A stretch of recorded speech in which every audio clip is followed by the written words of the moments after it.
Vamos a hablar acerca de las cualidades que debe tener un líder de la iglesia relevante y sin duda alguna hoy se habla mucho acerca del liderazgo.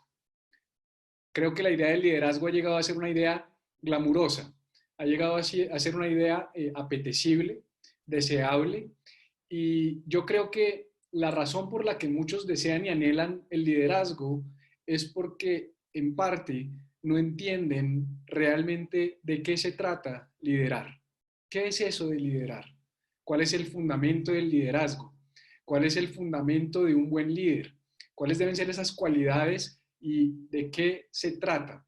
¿De qué se trata este asunto de liderar? Tan no se entiende que el mayor líder de todos los tiempos, que para mí es Jesús, después de pasar 3 años y medio con sus discípulos y de decirles que se iba en el contexto de lo que conocemos como la última cena, lo relata Lucas capítulo 22, ahorita voy a leer algunos pasajes para ponernos en contexto. Jesús le dice a ellos que se va a ir y me llama mucho la atención que la idea que inmediatamente surge entre los seguidores de Jesús, en ese tiempo los discípulos, quienes se convirtieron en los primeros apóstoles o líderes de la iglesia cristiana, fue la siguiente pregunta. Lucas capítulo 22, versículo 24 dice: tuvieron además un altercado, o sea, una discusión acalorada sobre cuál de ellos sería el más importante. Imagínate esto, Jesús se está despidiendo, les está diciendo: yo me voy a ir, a ustedes les conviene que yo me vaya, les cuenta lo que va a suceder con él y les deja una instrucción en relación a la Santa Cena o a la institución de la Cena del Señor, y en ese contexto ellos empiezan a discutir y a pelear sobre quién va a ser el mayor, quién va a ser el más importante. La idea de liderazgo, la idea de ser líder, la idea de quién va a ocupar la posición de Jesús cuando Él se vaya, no es una idea de servicio, sino es una idea de grandeza, de quién es el más grande, de quién es el mayor. De hecho, Jesús interviene inmediatamente, ellos tienen esa discusión y les dice: los reyes de las naciones oprimen a sus súbditos y los que ejercen autoridad sobre ellos se llaman a sí mismos benefactores. No sea así entre ustedes. Me llama mucho la atención que inmediatamente Jesús está diciendo: así no puede ser entre ustedes. Yo no quiero que ustedes piensen de esta manera. El liderazgo entre ustedes no va a ser un liderazgo que oprime, no va a ser un liderazgo que se impone, no va a ser un liderazgo que manda, no va a ser un liderazgo donde lo que se busca es ser más grande que aquellos a quienes lidero, sino que va a ser diferente. Por el contrario, el mayor debe comportarse como el menor y el que manda como el que sirve. Y hace una pregunta a Jesús, y es una pregunta que yo quiero hacerte también a ti hoy, porque ¿quién es más importante? Dice Jesús, ¿el que está a la mesa o el que se sienta a la mesa o el que sirve? ¿Quién es más importante para ti? ¿El que se sienta a la mesa, que tiene su billetera, su tarjeta de crédito, el dinero para pedir los alimentos que quiera, o la persona que llega a ofrecerle un servicio, el que le trae la carta, al mesero? ¿Quién es mayor? Y Jesús dice: bueno, no es el que está sentado a la mesa. Sin embargo, yo estoy entre ustedes como uno que sirve. Jesús redefine el paradigma del liderazgo. Jesús dice: si usted quiere ser el mayor, tiene que servir. Jesús dice: yo vine a este mundo a servir. Y no solamente lo dice con palabras. Y creo que una característica importante de un líder hoy por hoy tiene que ser que sus palabras sean respaldadas con acciones.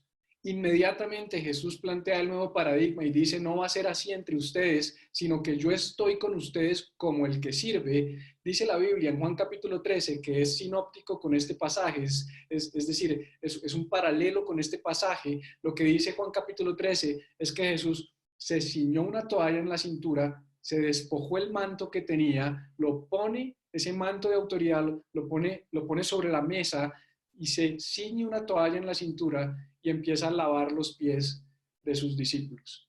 Inmediatamente Jesús plantea lavar los pies de sus discípulos porque lo que se usaba en ese tiempo era lavar los pies de aquellos que llegaban a alguna casa o que llegaban a algún aposento o que llegaban a algún lugar, y como no había quien lo hiciera, Jesús decide: yo lo voy a hacer. porque claramente ninguno de los discípulos lo iba a hacer. Yo creo que la discusión de ellos era, ¿quién va a lavar los pies? Si no hay nadie que nos lave los pies, ¿quién los va a lavar? ¿Quién va a ser el mayor cuando Jesús se vaya? Lo que ellos estaban tratando era de evitar servirse mutuamente. Y Jesús toma la decisión de poner una toalla en su cintura y lavar los pies de los discípulos. Y Pedro le dice, Señor, tú no me vas a lavar los pies. Y sabes, yo me he puesto a pensar por qué Pedro le dijo que no le lavara los pies y creo firmemente que la razón por la que Pedro no quería permitir que Jesús le lavara los pies es porque Pedro sabía que si él aspiraba algún día a reemplazar, entre comillas, a Jesús como el líder de este movimiento, él iba a tener que hacer lo mismo que Jesús había hecho, seguir el modelo que Jesús les había dejado. Y Pedro le dice, no me laves los pies. Pero Pedro le dice, si tú no me dejas lavarte los pies, no vas a tener parte conmigo. Y termina diciendo esto Jesús, Juan 13:15, dice, les he puesto el ejemplo para que hagan lo mismo que yo he hecho con ustedes. Ciertamente les aseguro que ningún siervo es mayor que su amo y ningún mensajero es mayor que el que lo envió. ¿Entienden esto? Dichosos serán si lo ponen en práctica.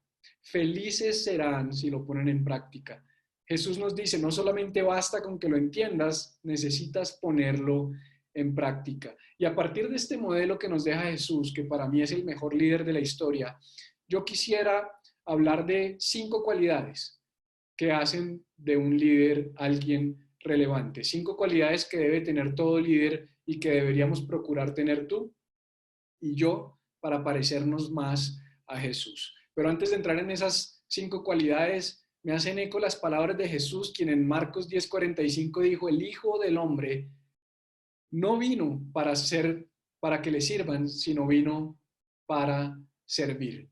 No vino para ser servido, sino vino para servir y dar su vida en rescate por muchos. Jesús vino a plantear un nuevo modelo de liderazgo, un modelo cuyo fundamento es el servicio, un modelo cuyo fundamento es la dignidad del otro, un modelo cuyo fundamento es hacer que aquellos a quienes yo lidero brillen.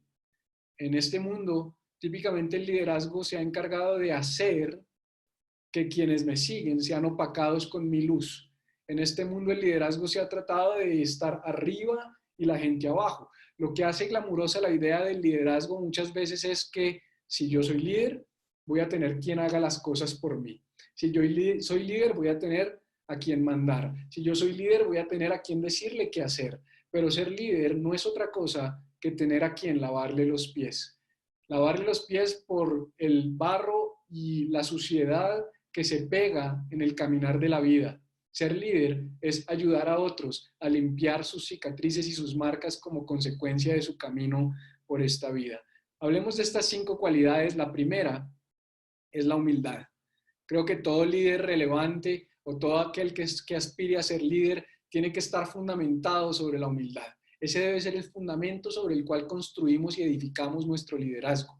En Mateo capítulo 11, versículo 29, Jesús dijo algo tremendo. Dijo, aprendan de mí.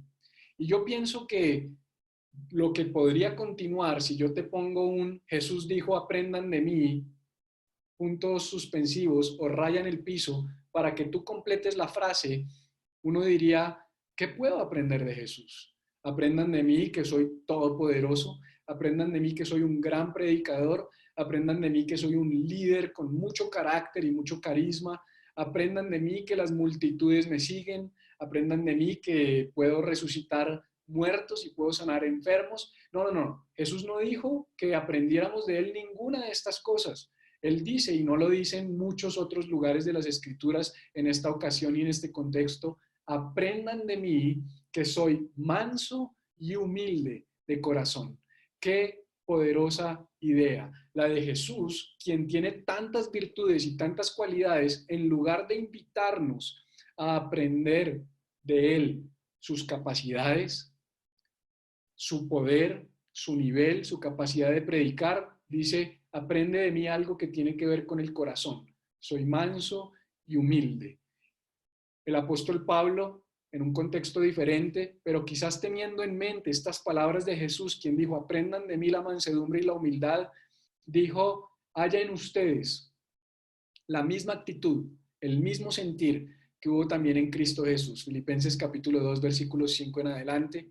Dice, quien siendo Dios no estimó el ser igual a Dios como algo a que aferrarse, sino que se despojó. Así como se despojó del manto en Juan capítulo 13 para lavar los pies, se despojó de su divinidad estando en el cielo para venir y hacerse semejante a los hombres. ¿Sabes? Ser líder no es estar arriba de los demás, ser líder es ser semejante a los demás. Ser líder es ser humilde, es tener la capacidad de posicionarnos al nivel de aquellos a quienes servimos. Nunca vamos a poder liderar a aquellos a quienes no hemos servido. La base del liderazgo es el servicio.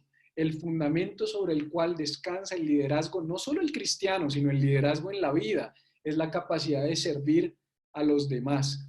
Esa primera virtud no puede faltar.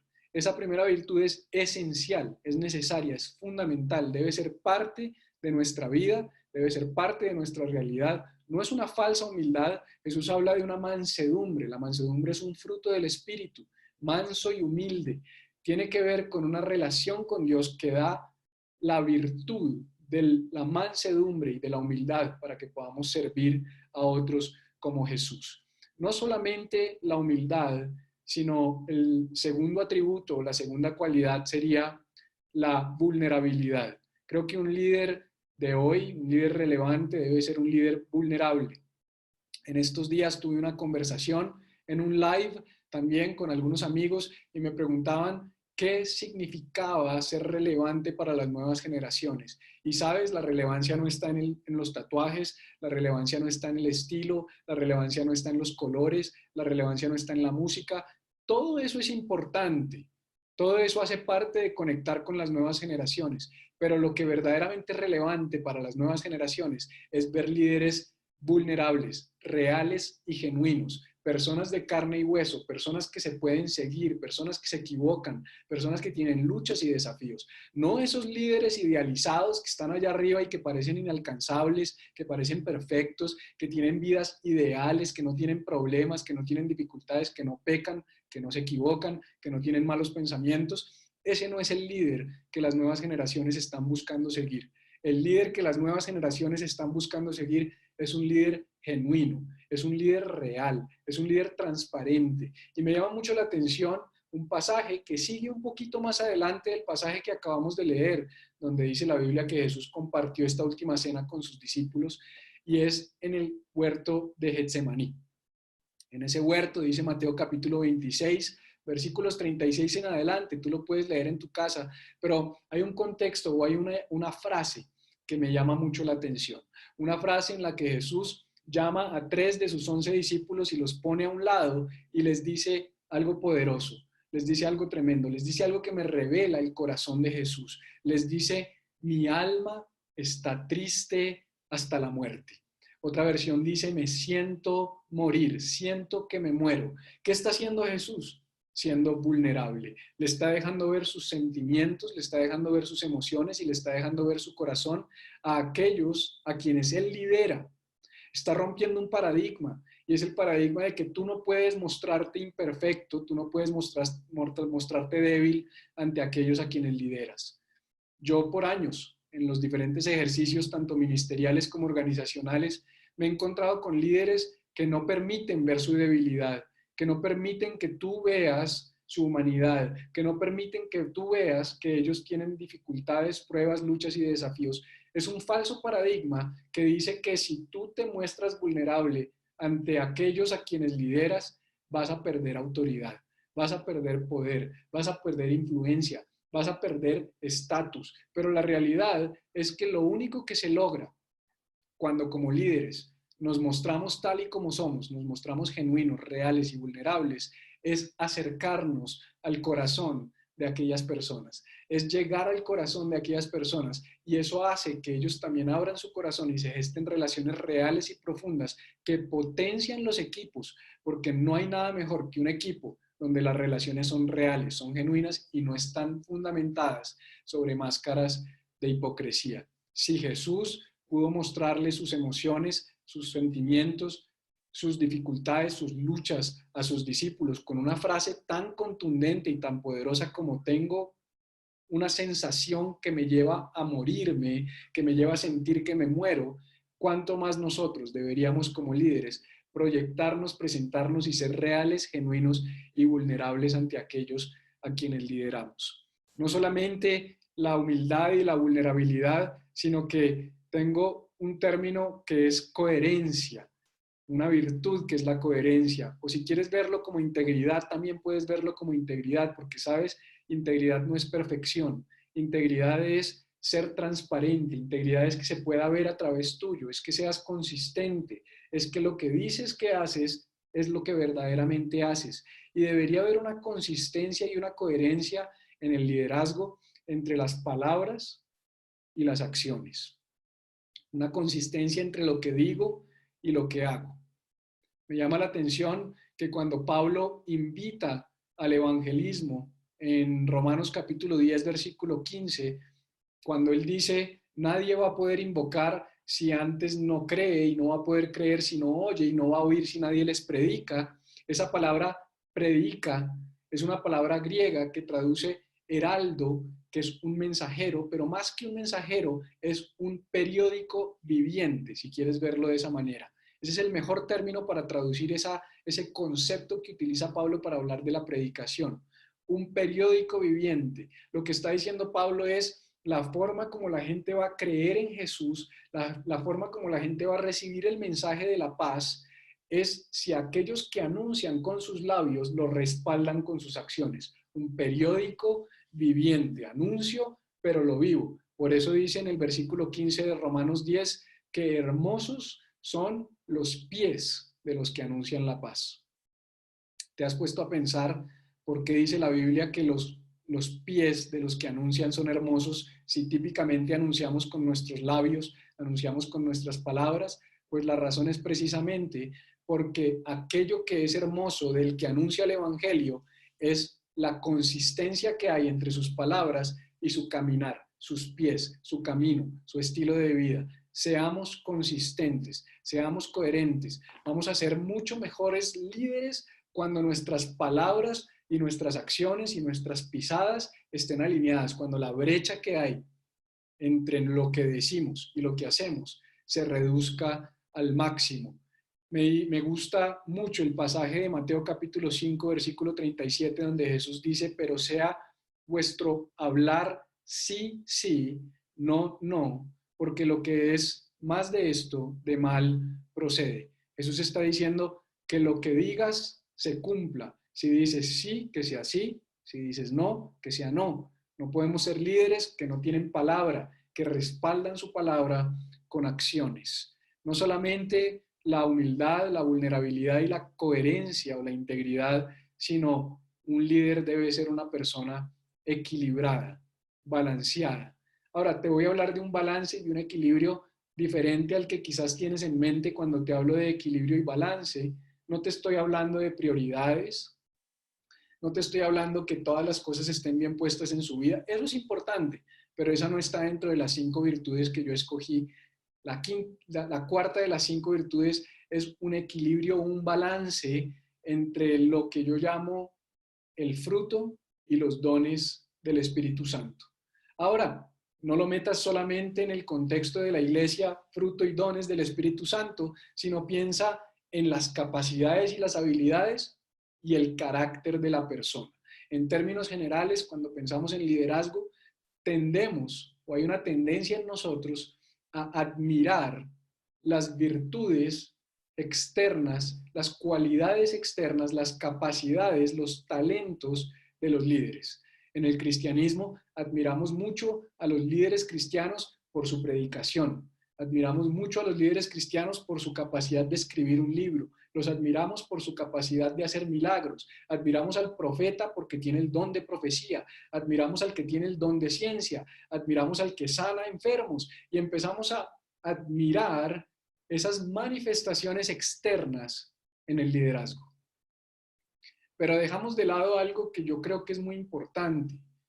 No creo que sea más importante, no creo que los dones y las capacidades no sean importantes, pero creo sin duda que debería existir un balance y un equilibrio entre los dones del Espíritu Santo y el fruto del Espíritu Santo. El fruto del Espíritu Santo, como nos lo presenta Pablo en Gálatas 5, amor, gozo, paz, paciencia, benignidad, bondad, fe, mansedumbre y templanza, tiene que ver específicamente con el carácter de Cristo manifiesto en la vida de una persona. En la plataforma vemos los dones.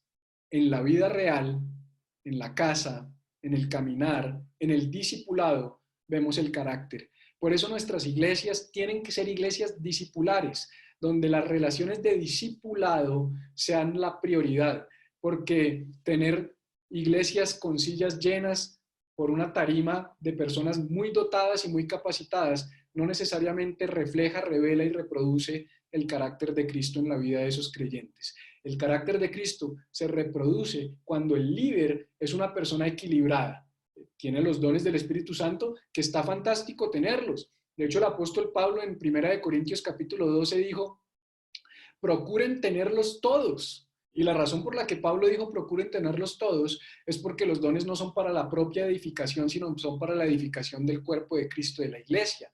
Los dones son para servir a los demás. Entonces Pablo dice, si vas a servir a otros, pídele a Dios que te dé todos los dones. Todos. No importa que los tengas todos. Pídelos, procúralos. Pero, dice Pablo, yo les enseño un camino más excelente. Y el camino más excelente de Pablo es el fruto del Espíritu, el amor. El amor, el gozo, la paciencia, la benignidad, esos 9 frutos del Espíritu, como dice Charles Spurgeon, es uno solo, con muchos sabores. Es un helado de amor con sabor a gozo, con sabor a paciencia, con sabor a benignidad, pero el fruto del Espíritu se fundamenta en el carácter de Cristo revelado en nosotros. No sé si te ha pasado que ves un líder prestigioso, un líder capaz, un líder con grandes capacidades para predicar la palabra, mucho conocimiento bíblico, y de repente te enteras de una falla moral en la vida de esa persona. Y hay una decepción tan grande en la que tú dices, pero no entiendo por qué Dios lo usaba de esa manera. Y sabes, yo he aprendido con el tiempo que los dones Dios se los da a quien Él quiere cuando Él quiere, pero que el fruto se desarrolla. Para el fruto hay que pagar un precio. Por eso como líderes no solamente debemos procurar los dones del Espíritu Santo, los talentos, las capacidades, sino que debemos procurar que el carácter de Cristo se desarrolle en nuestras vidas. Porque un líder dotado, pero enano de carácter, es una bomba de tiempo. Un líder con muchos dones, pero que no ha desarrollado el carácter de Cristo, es un peligro, no solamente para la iglesia, sino para la sociedad. Necesitamos líderes balanceados, que en la medida en que van desarrollando los dones del Espíritu, también vayan desarrollando el carácter de Cristo. Y ese equilibrio te va a permitir volar como lo hacía el símbolo, o como lo hace el símbolo más común y más claro que da la escritura acerca del Espíritu Santo, que es una paloma. Si tú piensas en una paloma vuela y vuela alto porque hay un equilibrio y un balance en sus 2 alas, el fruto del Espíritu y los dones del Espíritu. Y por último, creo que cerraría con el sabor más importante en la vida de un líder cristiano, que es el amor. Un líder cristiano o un líder en general tiene que ser una persona cuyo fundamento, cuyo estantería, el estandarte, cuyo piso sobre el cual descansa toda su gestión como líder sea el amor. Debe ser una persona llena de amor. En 1 Corintios 13, Pablo dijo, ya lo mencioné, yo les enseño un camino más excelente y introduce el capítulo que conocemos como un himno del amor. Y dice, si yo hablase lenguas angelicales y no tengo amor, de nada me sirve. Si yo diese mi vida para ser quemada por los pobres y no tengo amor, nada soy. El amor es la clave para que todo lo que decimos penetre el corazón de las personas a quienes queremos impactar. En Efesios 4:15 el apóstol Pablo dice que tú y yo estamos llamados a predicar, a hablar, a anunciar la verdad en amor. Y sabes, cuando él habla de la verdad en amor, él no está diciendo que es la verdad que suena duro, pero que lo decimos bonito. Él está diciendo que el fundamento, el piso sobre el cual nosotros predicamos la verdad tiene que ser el amor. En Juan 1 dice que la gracia y la verdad vinieron por medio de Jesucristo. Y sabes, en ese caso particular, como en muchos otros casos en las Escrituras, el orden de los factores altera el resultado. No podemos ser comunidades, no podemos ser líderes que hablemos la verdad sin amor. Tiene que ser la verdad en amor. Tiene que ser la gracia y la verdad. Ese orden es importante. Las personas no se acercan con confianza al trono de la verdad, se acercan con confianza al trono de la gracia, al trono del amor. Y por eso me gusta mucho un encuentro que tuvo Jesús con el joven rico en Marcos 10:21. Cuando ellos están teniendo esa conversación, dice la Biblia que Jesús, frente al joven rico, que estaba equivocado en sus respuestas, dice que Jesús mirándolo, lo amó y le dijo, y si estás tomando nota, anota ese último concepto o ese último modelo, porque creo que es el modelo de la clave del liderazgo de Jesús para poder llegar a tantas personas. Jesús miró, amó y dijo, hoy día veo a la iglesia y veo a muchos líderes mirando y juzgando, mirando y condenando, mirando y señalando. Pero dice que Jesús lo miró, lo amó y le dijo, mirándolo lo amó y le dijo, la verdad no puede ser predicada si el fundamento bajo el cual la predico no es el amor. Nunca podremos transformar e impactar a aquellos a quienes no amamos. Jesús nos amó de tal manera que vino a este mundo por nosotros. Y después de venir por amor y de amarnos, entonces nos predica, nos habla y nos invita al cambio, como con la mujer adúltera de Juan capítulo 8, que después de mirarla, de amarla y de dignificarla, entonces le dice, vete y no peques más. Entonces, para recapitular, las 5 cualidades que creo que todo líder debe tener: la humildad, la vulnerabilidad, la coherencia, el balance o el equilibrio y el amor como el fundamento. Si tú y yo desarrollamos esas 5 virtudes, créeme, vamos a ser relevantes para las nuevas generaciones y para todas las generaciones. Tal vez tú esperabas que al hablar de liderazgo te hablara de planificación, de trabajo en equipo, de capacidad estratégica, de habilidades mentales. Yo creo que todas esas cosas son importantes, pero esas cosas no son las que hacen la diferencia en un líder. Un buen líder es el que es capaz de actuar y proyectarse como Jesús, manso y humilde de corazón. Y estas 5 virtudes sin duda van a llevar tu liderazgo y mi liderazgo, sin importar si ese liderazgo se ejerce dentro de las 4 paredes de la iglesia o si se ejerce en el mundo corporativo, en una empresa, en una organización o en cualquier proyecto. Si hay personas que dependen de ti, usa estas 5 virtudes, pídele a Dios que las desarrolle en tu vida y estoy seguro que tu liderazgo va a llevar la organización que representas, la iglesia de la que eres parte, el proyecto que lideras y las personas con las que caminas a un nuevo nivel. Seamos personas que dignifiquen a los demás y que sean cada vez más como Jesús. Muchas gracias. Dios los bendiga.